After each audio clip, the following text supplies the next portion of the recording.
Hello. If you're watching this and you're thinking, what's the setup? What's with the talking Google Hangouts thing? This is actually something that I've had for a very long time in my OBS set up, this chroma keyed out talking avatar thing from Google Hangouts. But I've never had a reason to use it.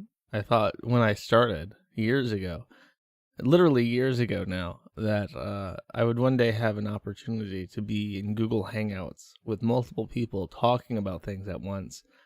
And I quickly decided at some point that I don't like talking to people. So in true antisocial fashion, I've had this potential Google Hangout setup in my OBS, but I've never actually used it. And since if I didn't have this one right now, it would just be a blank screen. Figured I might as well just use it right now to animate something. But yeah, I'm not doing a stream today. not because I'm not awake at 6 p.m. But because I can't actually stream. I can't use the fucking internet, basically. I was supposed to leave Serbia on the 1st, and I was turned around at the border of Zurich, Switzerland, for reasons unbeknownst to me and probably all of Switzerland. From what I understand, even though I had an invitation to a third-party Schengen nation, even though I would have been accepted if I had made it to that country, Switzerland not only denied me access to Schengen directly, they denied me a Type A visa, which is just a airport transit visa. For whatever reason, apparently during COVID, they changed their rules regarding Schengen. And even if you have a valid entry to your destination country, if you don't have a valid entry to Switzerland, you don't get through. And Switzerland's not open right now. So I got turned around. And by international law, you get turned around to the place you came from if you get denied access from a port of entry. So there's special rules regarding airports and docks and stuff where people come and go from countries. You can't just like arrest people when you try to enter the country unless they actually step foot in the country. You have to let them in first. It's very strange, but I couldn't go to JFK Airport, for instance, even though a flight for JFK was right after I landed in Zurich. I had to go back to Belgrade, or Beograd or Belgrade, whatever the fuck it's called. I don't know. I still don't know. I don't care.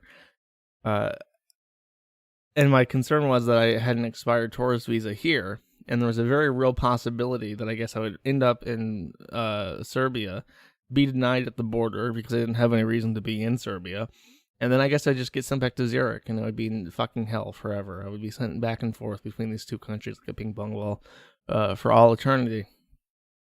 And I want to continue to express my contempt for the Swiss. They are a bastard country. Even in Europe, they don't like them. The only thing that I know about Europeans is that they hate racism unless it's against gypsies and unless it's against Swiss people. Everyone in Europe seems to hate Swiss people. They speak 4 languages, and they don't speak any of them correctly. And I don't know. I'm not usually bothered by accents, but Swiss people have a fucking horrendous accent. And imagine me in this airport hotel where they just like I actually thought it was like a deportation room at first. I thought it was like a room where they stuff all the fucking Arabs in and they say, wait here, Arab, while we decide what to do with you. But no, it was actually a hotel, and if I had an overnight layover in Zurich, I would actually have to pay money to stay in this fucking hotel that was like 16 leather sofas separated by curtains in a linoleum room. And that is not an exaggeration. It was 16 leather sofas in a fucking single dormitory room that they called a hotel. I literally thought it was like, the rooms that they put kids in cages in the US for bad people that enter the country illegally. But no, that was actually Swiss accommodation. And then I was hungry, so I bought a hamburger. I would have probably gotten something else. I'm not a big fan of like Burger King and shit, believe it or not. But I had no other option because Zurich Airport has no other food except a single Burger King, which has remained open throughout the entire pandemic. They never close, and it's just one Indian guy who works at that airport, Burger King, and who dispenses 100% of all food within Zurich Airport. And that's not a joke. I'm not making it up. It is literally one Indian guy who works the entire restaurant by himself. And I guess he's making a fucking killing because it was an 18 Swiss franc fucking Burger King meal. And I thought, like, okay, this is just the extra rate that they're charging because it's the pandemic and they, it's at the airport. They can charge whatever they want because they're the only food service there. No, I was complaining about this in chat on my Discord, and someone from Switzerland, a fucking spy for the Swiss nationals, confirms that no, this is not actually like a special pricing deal that this one Indian guy is charging all of the Zurich airport. That is actually how they price their fucking food. If you go for a hamburger in Switzerland, it is $20 fucking for that hamburger. I can't even fucking believe it. And people think that Switzerland has gun rights. It does not have gun rights. It has gun privileges. If you get a speeding ticket in Switzerland, they will take your guns away from you. It's not this fucking utopia. The only reason why people think that Switzerland is such a fucking utopia is because the press in Switzerland voluntarily withhold making negative news articles about their own country because they know that the entire Swiss economy is propped up by the fucking branding of their fucking flag. That is it. People associate that fucking white plus on red square with the highest quality. The knives and timepieces of Switzerland are above all. And it's not fucking true. They are a fucking shithole country. If you want guns, go to not Czechoslovakia. It's called Czechia now. It's not even called the Czech Republic anymore. It's called Czechia. But Czechia has guns. Sweden is more neutral than Switzerland. People forget that Sweden didn't fucking get involved in World War II either. In fact, Sweden is the protecting power for the U.S. and the DPRK. That's how fucking neutral Sweden is. And now, if you want timepieces, go to Japan. Here's a fun fact that the Swiss don't want you to know. Swiss watches were considered the highest quality because there is a certain type of crystal that they use in watches to regulate time. And for a long while, the Swiss, in their idiocy, believed that you had to get a perfect crystal to put in a watch so that it could hit the seconds perfectly per 1 second. But then the cunning Japanese, discovered that you can take shitty crystals that are fucked up and then just adjust it a little bit so that it still counts 1 second perfectly. And it dropped the price of a timepiece from something, that was a luxury item that few could afford to something every person could have. And the only reason why Swiss watchmakers didn't go out of business is because they fucking tricked people into thinking that Swiss watches were better than Japanese watches. This is completely true. I'm not talking out my ass. The Swiss should have gone bankrupt, but they lied to people, and people believe their Swiss lies. And and if you think that Switzerland is like the base country because it's not in the EU, the Swiss are a part of every single agreement. They are a part of Schengen. They're a part of the economic zone. They're a part of the single market. They're a part of everything. They adhere to all the EU regulations. The only thing that they're not a part of is the European Council. They never joined the EU, so even though they're a part of every sweeping agreement with the EU, they are not represented within the European Council.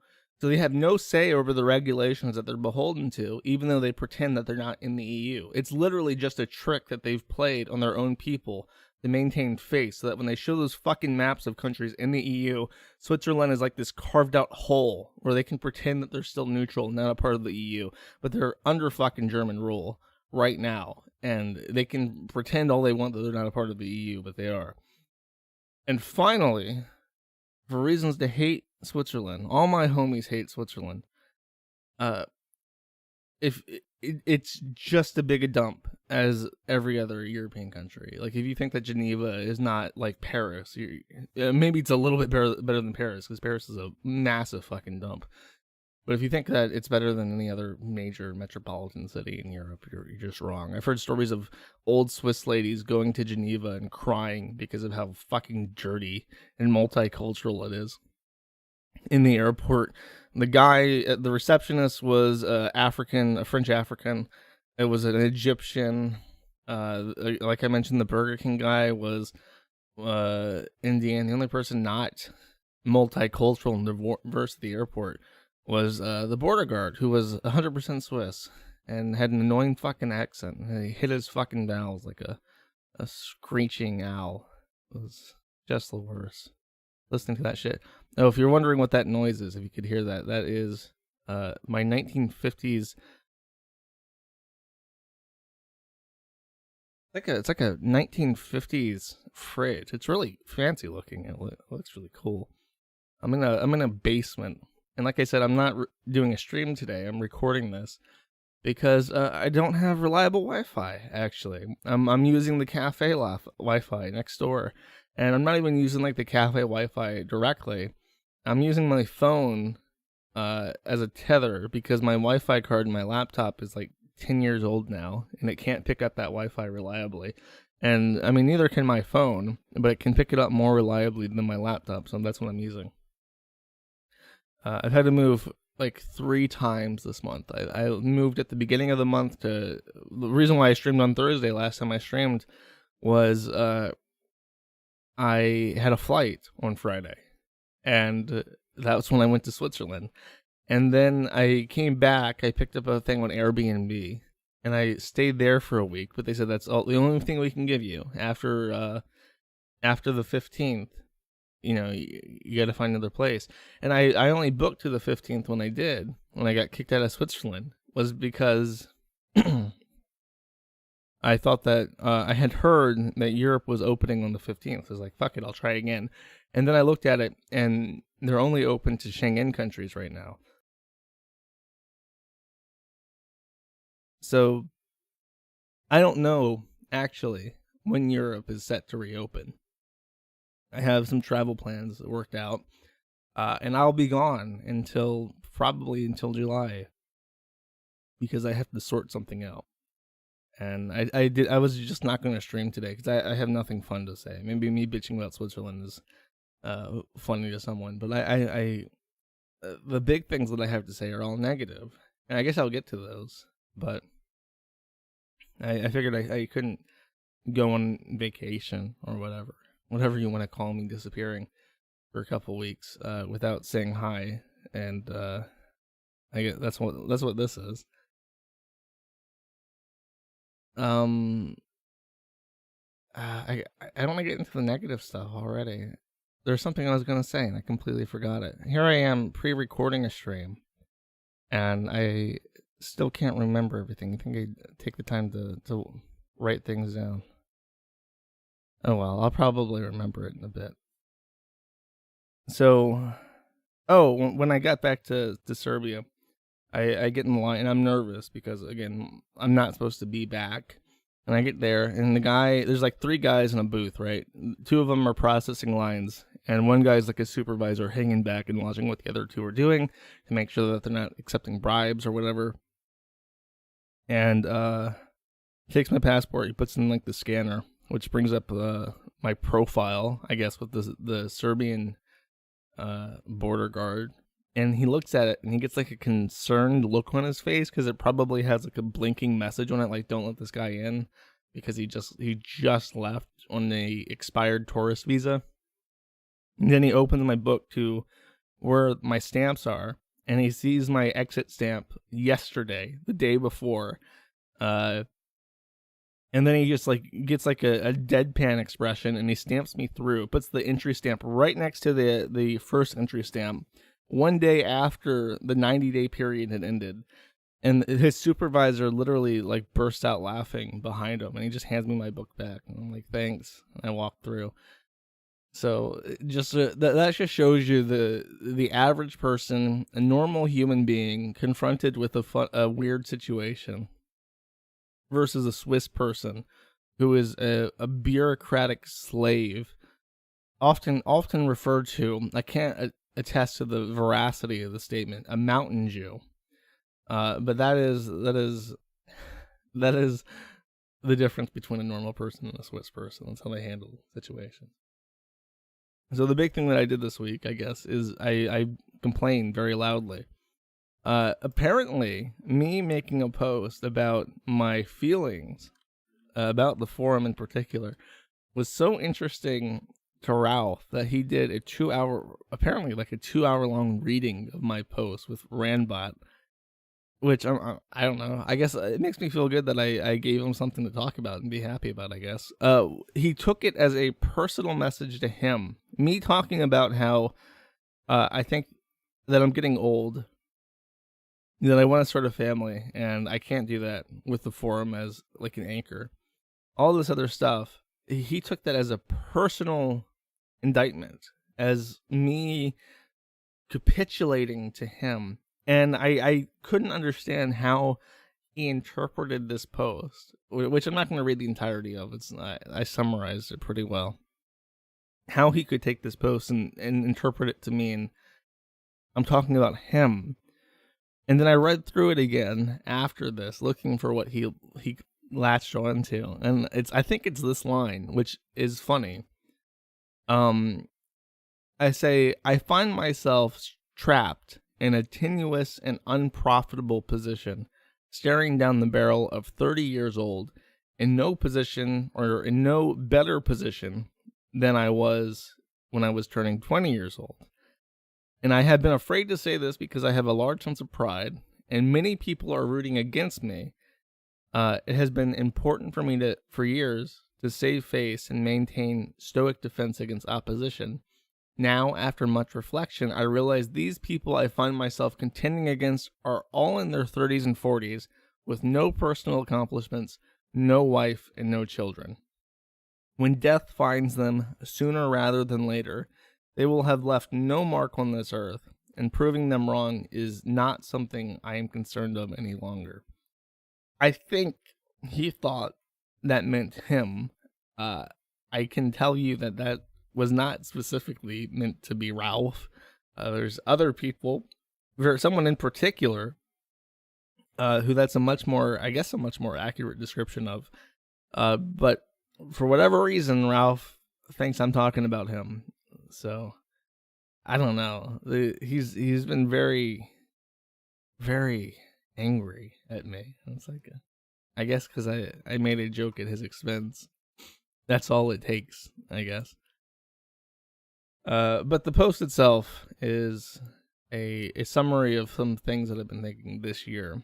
I was really hoping that 2020 would be a different year. I think if you've been listening since 2019, you would know that I had a much higher, a greater sense of optimism entering the year than any other year before. And I suppose just because it was me being optimistic, the world, the very fabric of space and time, had to bend and warp specifically to spite me.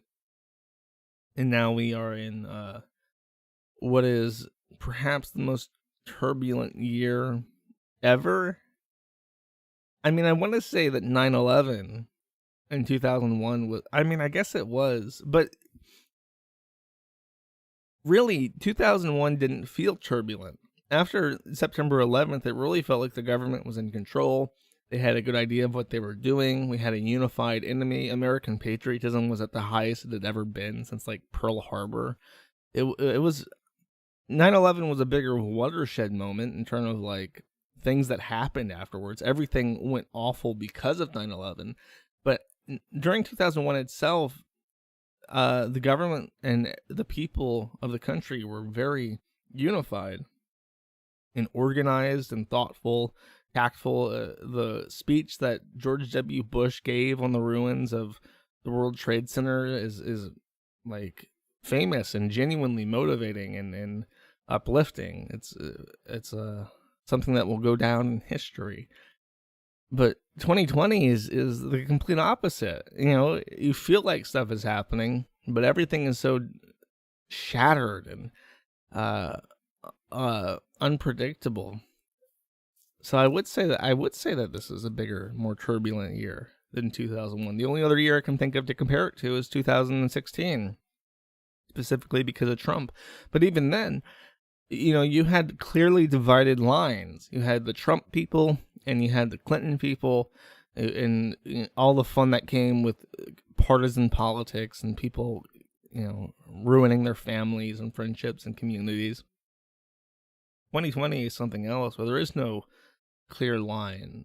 I mean, I suppose I support Trump over Biden, but not nearly with the same kind of respect and optimism that I did in 2016. And I don't think anybody does. I don't think anybody's looking at Trump who voted for him in 2016 thinking, yeah, I got exactly what I expected and what I hoped for. And 4 more years of that. Right now it's just like the other person is like a pedophile, retard, elderly person. I almost want Biden to win over Trump because how much damage can Biden do? Trump, but that's the same thing. It's like Trump would get cop blocked throughout he's going to lose, the House and the Senate, and he's not going to be able to do anything for his entire presidency in the second term. So he's completely fucked. But how much damage could Biden truly do? But it wouldn't be Biden doing things anyway, so who knows? I don't know. I'm remiss to talk about politics because I'm sick of it. And that's kind of what my post says, is that I'm so sick of politics. And I take a lot of that out in the forum. I say that the forum has gotten too political. But really, now that I think about it, I've had some time to reflect on my feelings on this. And I think that the forum held out against being political more than any other community that I can name. We did our best to stay aloof and out of it. And yes, it has become more political over time. But it tried, and during 2016 especially, we were very down the middle. It wasn't a left or right thing. It was people, I think we were split right down the middle in terms of people who actually cared. And then the vast majority just didn't care, and I think that even to this day, the majority of people do not care about politics in the forum. The big thing that happened is 2016. I think after 2016, everything got political. Everything was ruined. Everything was ruined. It's no longer sufficient to be apolitical, and it's not possible to be apolitical. If you say that you're not political, then you've taken a political stance. If you say that, actually, no, I don't want to be involved in this, then you're a bigot. I mean, look at how many companies have Black Lives Matter statements or not anti, but pro LGBTQIP++ rainbow flags on their logos. It's everywhere. It's inundated everything. If you don't put up a rainbow flag on your logo, then you're a fucking bigot. If you don't put out a pro Black Lives Matter statement, then you're a fucking bigot. Silence is violence. You're guilty of something if you don't say something. So, especially with the corporate media, I think that a lot of these companies putting out statements are simply doing the financial equivalent of Passover. They're going out and getting their goat blood or sheep blood or whatever, and painting their thresholds red with blood, just so that the mob doesn't come in and smash their fucking windows and kill their firstborn. It's literally the Passover of our generation. And because what's the damage? You put out a Black Lives Matter statement, and you're like, yeah, I fucking love black people and shit. Hashtag Black Lives Matter. What happens? You get free publicity, and people won't smash your fucking windows at best. If you don't put out the statement, then nothing happens. Nobody's going to hold you accountable for putting out a statement. Nobody's seriously going to boycott these companies because they have rainbow flag logos and Black Lives Matter statements, And even if they do, it's not possible. It reminds me of this image from a very famous anime artist who's a Muslim, and he puts out anime style Muslim effects and posters and stuff, and he's saying boycott Israeli products, and a number of all the brands that are headquartered out of Israel include like every major fast food company, every brand of food, it was thousands of different things that people use every day. And it's like, you literally can't. You're not at liberty to boycott all these products. You just can't go through life in a convenient fashion and use, and boycott this shit.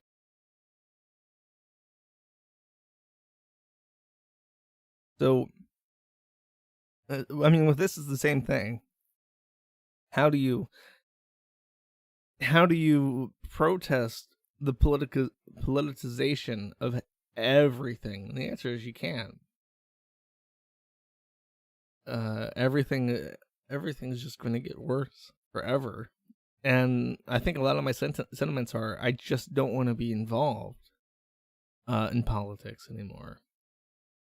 And the forum, just like everything else, has to be involved in politics. If I want to not be involved in politics, I would have to be unplugged from the site, which is I guess a benefit. Like, I really didn't plan this vacation to be so soon after me writing this post, but I think my feelings have been mounting on me over the last couple weeks, and I figured before my break it would be a good idea to kind of like lay it out what I'm thinking.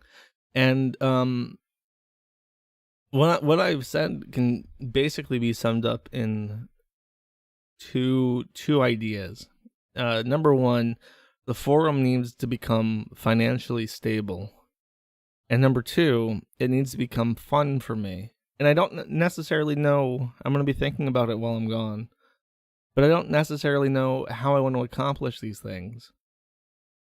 I have an idea of how I want to do the money thing, because Dick Masterson lost his payment processor again, and I think it's because of Vordrak, but he's having trouble getting new ones, and he's having trouble getting new ones supposedly because during the COVID stuff, all the payment processors have become additionally restricted to subscription-based services. If your business model is a subscription-based service, you can't get a payment processor. Speaking of, by the way, I'm like, all the t-shirt printing and stuff, all the stickers and stuff, I put on credit because the money for those sales did not ever settle. And I've been in contact with them, and it's been over 60 days since that money was seized, basically illegally, as far as I'm concerned. Definitely immorally. And I contacted them. I said, it's been 60 days. I've not had a single fucking chargeback on any of these fucking orders.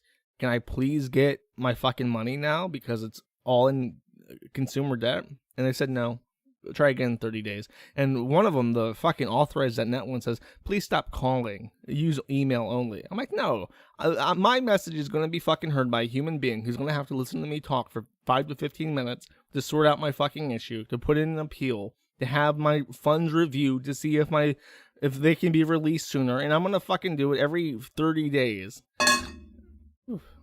Oh, that's my phone. That fell. I had it situated on a drinking glass, and it's since fallen into a bowl next to it. They're both clean, by the way. I don't think that's like dirty dishes. Those are like display dishes that they left out for whatever reason.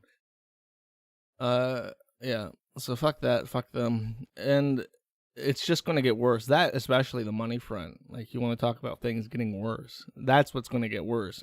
ACLU and MasterCard teaming up to decide, who can basically do business in the United States. Anybody that ACLU lists as someone who does hateful, hate whatever, I don't know, hate something, if you're guilty of thought crime, basically, you will not be allowed to do MasterCard transactions. And if you're not allowed on MasterCard, then you're essentially banned from the global payment networks, because no payment processor in the world does business with credit cards that aren't MasterCard. 45% of all credit transactions go through the payment network MasterCard. 45% go through Visa. And then the other 10% is split up between Diners Club and Amex and shit. So there is, and there's, it's a private company, and these are all private things. They're private contracts and private terms of service. So it's completely out of your hands. You have no reprisal. You can't sue them. You can't do fucking anything. It's their right to say you can't use our private payment network. So when they start And the whole point of using ACLU is that ACLU is like a trusted brand name for charitable services.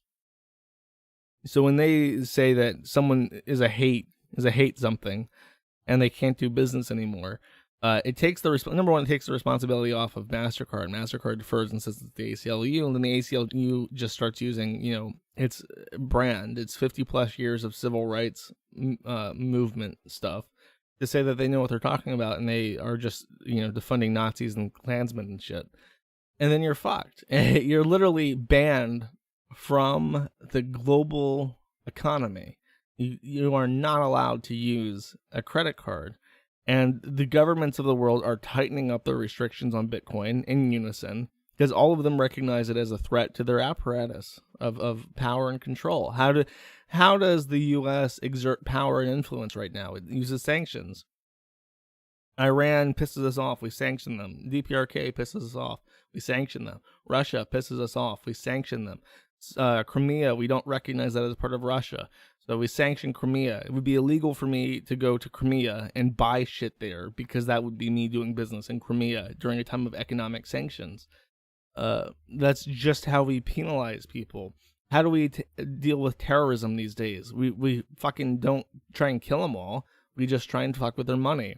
We stop money laundering to terrorist organizations or organizations that we deem terrorism. What's the significance of Trump declaring Antifa a terrorist organization? It's not that he's not going to go up and round up every guy in a black and red outfit, that looks like they're a 30-year-old liberal arts major. No, the issue is that now Antifa organizations can't receive funding because they're going to be banned from these payment networks. It's an economic warfare. And it's been happening since the days of FDR. I had a conversation with a fucking Vice journalist, and I don't know why I talked to him. I guess because I needed my therapy. But I told him, I said, the way that this is going to move forward, if you really want a story, because I think he was interested in my post, and I don't know why. His idea was shit poster gets tired, and I think that's shit. I told him, if you want a story, write about how every single thought and idea is going to be policed through economic means. And I specifically cited Father Coughlin. If you don't know who Father Coughlin is, he was an Irish-Canadian priest for the Catholic Church. He became an American, and I think he was out of Michigan. I think he was based in Detroit, back when Detroit was a nice place to live. And he became the first radio personality. He basically invented talk show radio, or political radio. It was like when you're driving down the highway and there's no FM frequencies and you go to AM and you're listening to these random fucking people talk about politics you've never heard before. He was the first, and he had a syndicated radio show of something like 30 million households at his peak. And he was pro-Hitler, pro-Nazi Germany, anti-war. And he became anti-FDR when FDR became pro-war. So what did FDR, president of the United States for 4 terms, do to this priest when he started talking negatively about him on the radio? He rescinded his broadcasting license, and when Father Coughlin went back to writing his newspaper called Social Justice, ironically, FDR banned him from using the postal service. And I guess the argument would have been, if it had gone to court, that he was never denied his freedom of speech because he could still go out into the street center and talk about the things he wanted to. But effectively, yes, he was very much so denied his freedom of speech because he couldn't express himself in a popular means. He was denied access to the to radio, and he was denied access to sending fucking newspapers through the mail. Explicitly, by FDR, the president was able to do this. And it's the same thing today. We don't literally get shoved into a bus and carted off to some fucking camp, some FEMA camp like they would do in China, for expressing unapproved political viewpoints. They simply go after your means to communicate, and they go after your finances, and you'll continue to see things like that escalate. And you will continue to see the criminalization of cryptocurrencies because it's a workaround to get away from this means of control. It's a direct threat to the establishment. And that's what I'm getting too fucking old for. I can't not make money for the rest of my life. And I can't like I would just get a job, but there's two problems with that. Number one, I can't get a job while I own the Kiwi farms. I can't change my name, get a fake alias, because even if that worked, even if theoretically I could change my name, get an alias, and get a job with one of these companies, someone would eventually find my new name. I constantly have to, like, what if I get sued? I can't not put my legal name on this lawsuit. I have to say who I am. I can't lie because that's perjury. I could get into criminal trouble if I decide to try and hide who I am legally to a court. So as long as I host the forum, I'm at a level of liability to disclose any kind of new persona that I come up with. And I know for a fact that people check for name change records and shit in the US because I filed for a name change a while back. And even though it never went through, people know this new name. Even though I filed it in a city that is not very associated with me. But I guess people just check the records of every place that I go to. So that's funny to me, and it verifies, like, when I've tried to apply for a job and I've gotten to the third and fourth stages of interviews for $150,000 a year careers, and I've been turned down at the last second for unknown reasons. We'll put your profile on record in case we want to ask again in the future. It doesn't matter if it's in the U.S. or not in the U.S. I applied for GOG in Poland, and that got to video conferencing interviews and stuff. And then, sorry, we're going to have to look elsewhere. We're looking for someone with more experience in JavaScript specifically. And then the other alternative is, or my other point of contention is, if I just, I wouldn't have time. Like, the forum takes so much time to deal with, and I have to be ready to, if something happens in the middle of the night and the DDoS happens, I gotta fucking get up and deal with it. So how the fuck am I gonna work 40 hours and then come home and spend half my paycheck on a second job? I'm just not gonna do that. It's counterintuitive to living life, to spend all your time and all your money on something that is large enough that it should be able to financially support itself. If the forum was able to just make money like a regular website, it wouldn't have any problems at all. It would be making so much money just off ads that I could probably hire people to find interesting things and write about them and prepare, podcast talking points and shit. If it was able to be monetized like a normal website, I firmly believe that just based off banner ads alone, if I could run like AdSense in Threads at this point, it would easily make $10,000 a month. Unironically, because when the forum was only, getting 100 people, 200 people at its peak, and I was just running AdSense on the forum index and the forums, like the actual boards, the thread list, and not in threads themselves.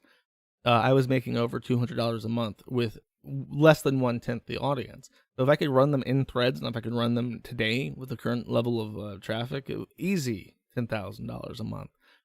And I'm not just saying that to be avaricious. I'm saying that because it is necessary for my interest in the site. I cannot turn 30 and be in a situation where I'm not making any money. I'm not as financially well off as I was when I was 22 and just leaving my job for the first time. I just can't do it. I can't make that kind of sacrifice for a greater good that really isn't a greater good. It's just a forum. And it really doesn't deserve that kind of sacrifice. The other thing is that what got me to this point, what got me to this level of dedication is I really just am a bitter loser. I didn't want to lose. And it was a lot of fun fighting the system. It was a lot of fun finding ways to make it work after I got kicked from 2 different VPSs due to complaints. The question of how to keep it up and how to keep the site stable became a quest. it became finding ways to do reverse VPNs and or reverse proxies, and testing the jurisdictions of various providers and all this stuff. And then eventually, after I got tired of going from VPS to VPS, I figured out, how do I become my own ISP? Because it's the owner of the IP that gets all the complaints. So how do I get my own IP address? And then I had to figure out the RIR registries, and I had to figure out how to make enough money to afford the $2,500 a year RIR registry expenses, and then buying my own router and setting that up, and figuring out how to get a cabinet at a data center, and going to data centers for the first time and setting that up. That was the fun part. That was what was the reward. And now that it's settled, that I've figured it out, I've got the hosting situated, and it's about as stable as it's ever going to be, I'm sitting back looking at it like, okay, well, now what? I've not... All the threats that I thought would pass over time didn't pass. It's the same fucking shit. It is the same fucking people and the same fucking bullshit as 5 years ago. And they're never going to stop. Because in the same way that I find it fun to deal with the bullshit and come up with the solution, they are still churning away trying to take the site down. And they've made less progress than I have. So they have more to do. And so now, in my position of comfort and confidence, I have to look and say, okay, well, how are we going to future-proof this? I can't afford a lawyer right now. I guess I could, if it happened, if I got actually sued, I would have to crowdfund it, and maybe I would be allowed to crowdfund a lawyer. Maybe I'd be able to find a pro bono one. But, a single emergency right now would possibly be enough to just topple everything, because the margins that I've been working on are so razor thin, and they've been so thin for so long that there really isn't any margin. If anything fucks up, if anything breaks, then it just all falls apart immediately. So yeah, there's a lot on my mind, and that's what's reducing my fun factor. And it's definitely not because of New Project 2 specifically. It's definitely not because of fucking Ethan Ralph, who is currently throwing a fucking bitch fit over a fat woman from LA because she didn't clip his rebuttal to my rebuttal. Literally, he's mad at a clipping channel for not clipping his fucking rebuttal to me making fun of his fucking last stream. It's like, no, that kind of person, that caliber of fucking drama is not what makes me remiss. It is everything else, literally everything else besides that. That's the fun part.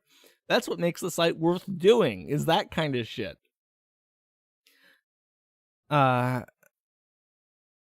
Is everything else. And I'm being serious. If there's anything I fear, it's turning 30 and not having anything to show for it, and looking at it like, oh, I gotta go earn some fucking super chats to eat this week when I'm 30. That's what's terrifying. So I'm not, if I sound all doom and gloom, I'm not giving up, not yet. I have some plans, and I'm gonna make some ultimatums, and if they're met, great. If I actually start making money, then I'll reinvest that into the site. One of the things I've wanted to, there's software I want to write for the site still that I can't justify spending the time for, because I got to make money for myself. The one thing I am giving up on is 9chan, though. I give up on that. I'm giving that away to someone else. Probably in July. They own image boards already, but 9chan has an audience. His image board is about the size of 9chan. But very specifically, I'm just done with 9chan, just because there are people on that site who know me from IBS, who know me from IBS. I know they know me from it because they use memes and shit that someone familiar with IBS would be using in sequence with like child pornography and dumping pictures of child models and stuff on the site, and They will post, the same guy will post 200 times every single day just talking about how much he wants to fuck kids. And the only reason he does it is because I run the site. And I'm very certain at this point. And okay, that in and of itself would not force my hand to do anything. But the problem is with that kind of behavior, you can't grow the site. The site has been stagnant and it won't grow because if there is pro-pedophile content on the site, normal people won't use it. And it's not possible with the parameters that I've set for how I want my image board to be run to effectively moderate that out of the site. I can't ban someone from a site that allows Tor. And if a guy is willing to sit there and bust out a CAPTCHA code every single post while posting from Tor, just so that he can say how much he loves fucking kids and who his favorite child model is, there's nothing I can do to stop that. If it's a truly dedicated schizophrenic who just fucking hates me, I cannot win that fight. And that I'm definitely not having fun with anymore, just because I can't deal with that unless there is some other prospect for it. It's the same with the forum. It's like, if I'm not having fun, it has to make money. If it's not making money, I have to be learning something or doing something or progressing in some other way. If it's just a dead weight, then I'm not afraid to cut things off. I had no issue saying goodbye to things that don't benefit me. It's just how it's gotta be. And it is a dent to the pride, because I tried a while back to start an image board and that didn't work. It was far less successful than this attempt was. But with this attempt, it feels like it had a chance, but it fumbled, and it sucks. But being rid of it, I will have more free time and less stress. I'm just done, because I know as soon as I'm not in control, as soon as I'm not actually moderating it, that shit goes away. Because I've talked to other image board owners who own image boards the same size with the same number of posts per day and shit, and none of them have this problem. It is specifically because there is a pedophile who fucking hates me, who is posting kitty shit, like not even hardcore pornography, just like JC Penney models from catalogs on the site all the fucking time, and to spite me that this is happening. So I was like, fuck it, dude. I'm getting too old for this shit is the appropriate response. The time to be a vagabond with a radical idea set that you're actively pursuing is in your late teens, early 20s. By the time you segue into 30, you're no longer, a renegade. You're a fucking old man. And if you're not actively working to solidify your existence and to reproduce and have a career, then you fucked up. So I'm segueing from renegade internet weirdo to old man mentality. And because I've seen, I've stared into the abyss, and I've seen the fucking people who don't. I've seen what their lives are like. I've seen what's important to them and what makes them angry and what makes them happy. And it terrifies me.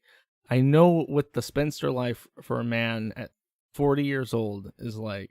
Again, I'm not talking about anyone in particular, but when I look at people who are that age and who do not have something set up for themselves in terms of a family, they are objectively worse off for it. So my priorities are changing. I have gotten old. I think that's it. The only thing to mention is that there have been leaks from The Last of Us 2. I think it finally came out, and there is a no lube tranny sex scene. There was a part of the game where it looks like Manny, the self-insert for Neil Druckmann, the director of the game, bends over Abby, the trans person who is supposedly not trans, and fucks them in the neo-veg or asshole. Both are disgusting, with no lube. So Neil Druckmann literally had two actors mocap gay anal sex for him to fulfill his fantasy of fucking a masculine-looking trans woman in a video game. And that's funny. That's the kind of shit that makes me laugh. Pixie Terry had a freak out. If you care about Pixie Terry, she's mad that she can't get her own place and is literally recording herself screaming at her father in her living room. And that's funny. Aside from that, everything has been fucking awful. People find that the site's kind of like modeled after this. Right now, because a drug addicted porn star, career criminal felon, was killed while high on fentanyl in Minneapolis. There are ongoing riots across the country. Just in case you're listening in the far off future and you have no fucking idea what I'm talking about, a literal drug addicted criminal felon, career criminal, died of overdose while being apprehended, resisting arrest, of course, because they all fucking do every fucking time. There are now nationwide protests, and Antifa in Seattle have literally barricaded off several roads, and they're calling this they're calling this exclave of Seattle the Capitol Hill Autonomous Zone. They've changed it a couple times because, you know, they're retards, but Chaz sounds better. You can actually pronounce Chaz. The other one is like the Capitol Hill OP. I don't even know what the OP stands for. But I like Chaz. That's what everyone calls it. So they can call it whatever the fuck they want. It's Chaz officially. It's like with ISIS. Everyone likes ISIS better than ISIL or whatever. So we call it ISIS still, even though it's technically not ISIS. Anyways, this anarchy is funny because there's like a garden that's just like neutered. What do you call those GMO crops that don't have seeds when you buy them at the store? They're like neutered plants on top of cardboard on hard soil, and people are running around with sticks destroying shit, and there's homeless people sleeping all over the place. People are literally like dumping clothes and food out on the ground and like saying, take what you want, as a form of charity in this communist utopia. And that's funny. What I find more funny is that, you know, there's like rapes and assaults in this area, and the police are just not responding to them. They just say, go fuck yourself. And another career criminal who attempted to assault a police officer by seizing his taser and shooting him with it was shot in the back in Atlanta. And that officer was charged with 11 different crimes, including murder. And so every cop in Atlanta has just walked off the scene. They just quit. So if you're in America and you don't have a gun, and you don't have bullets, you're a retard. These cops are quitting because they don't give a fuck anymore. Why would you give a fuck why would you, as a police officer, being paid absolutely fucking nothing, because you're a barely educated retard with a high school diploma and nothing else, maybe a degree in criminology, you know, earning barely over the taxable threshold, sacrifice, putting yourself out at risk of being shot, murdered, ran over.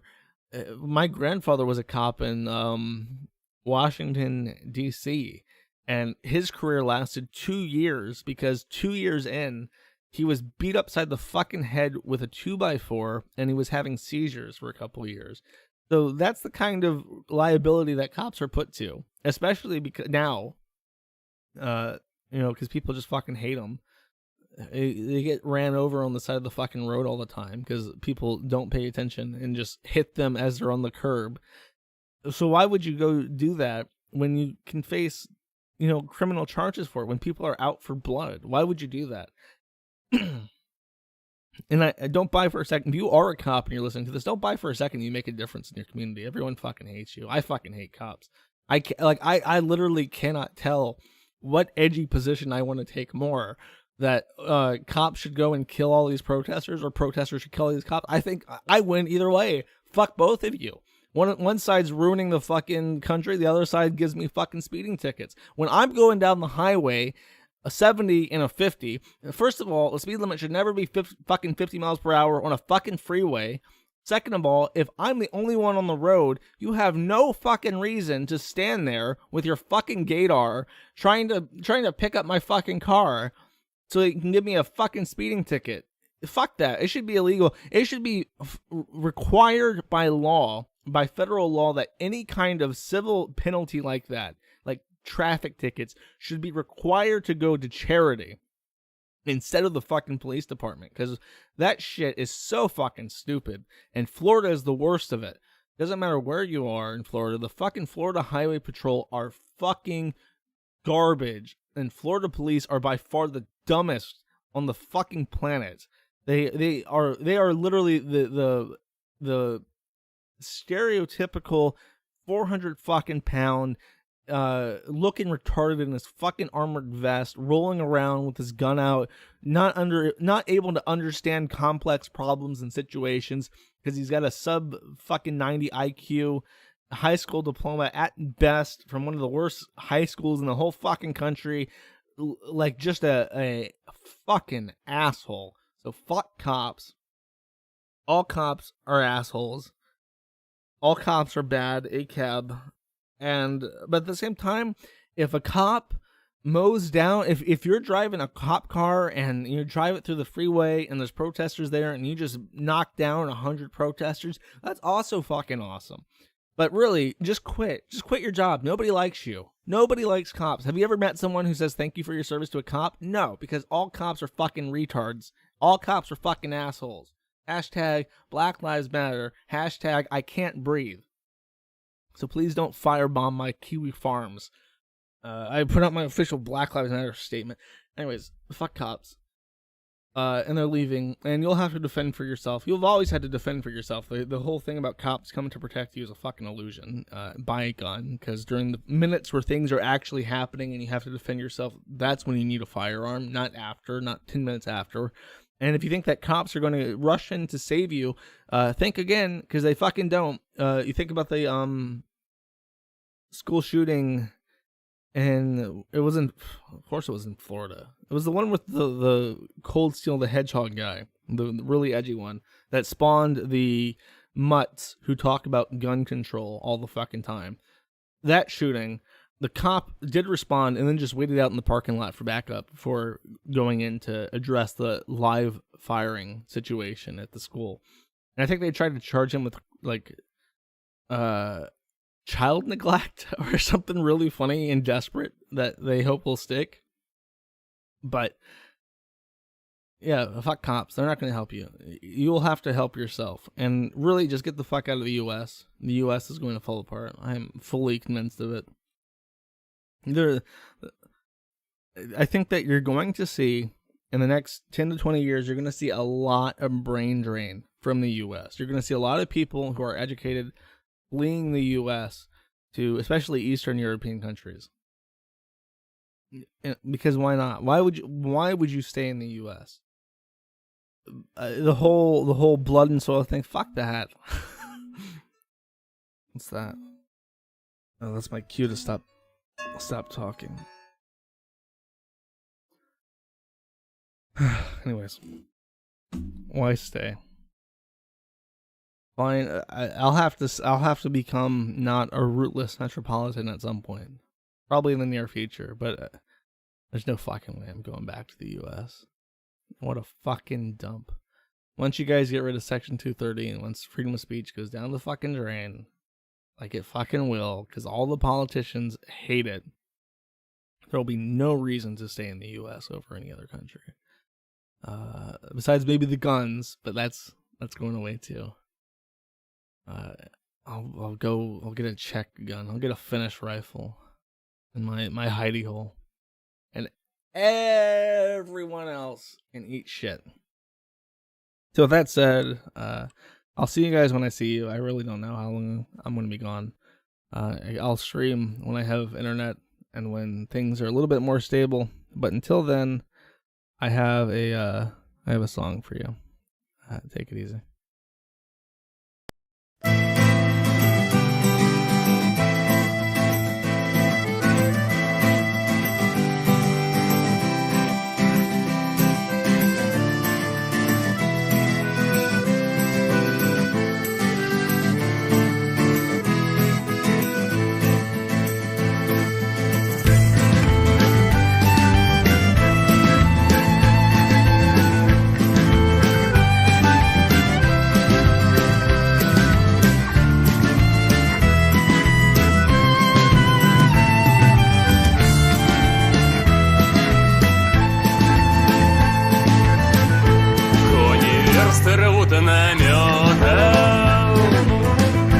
Нам свобода дорога.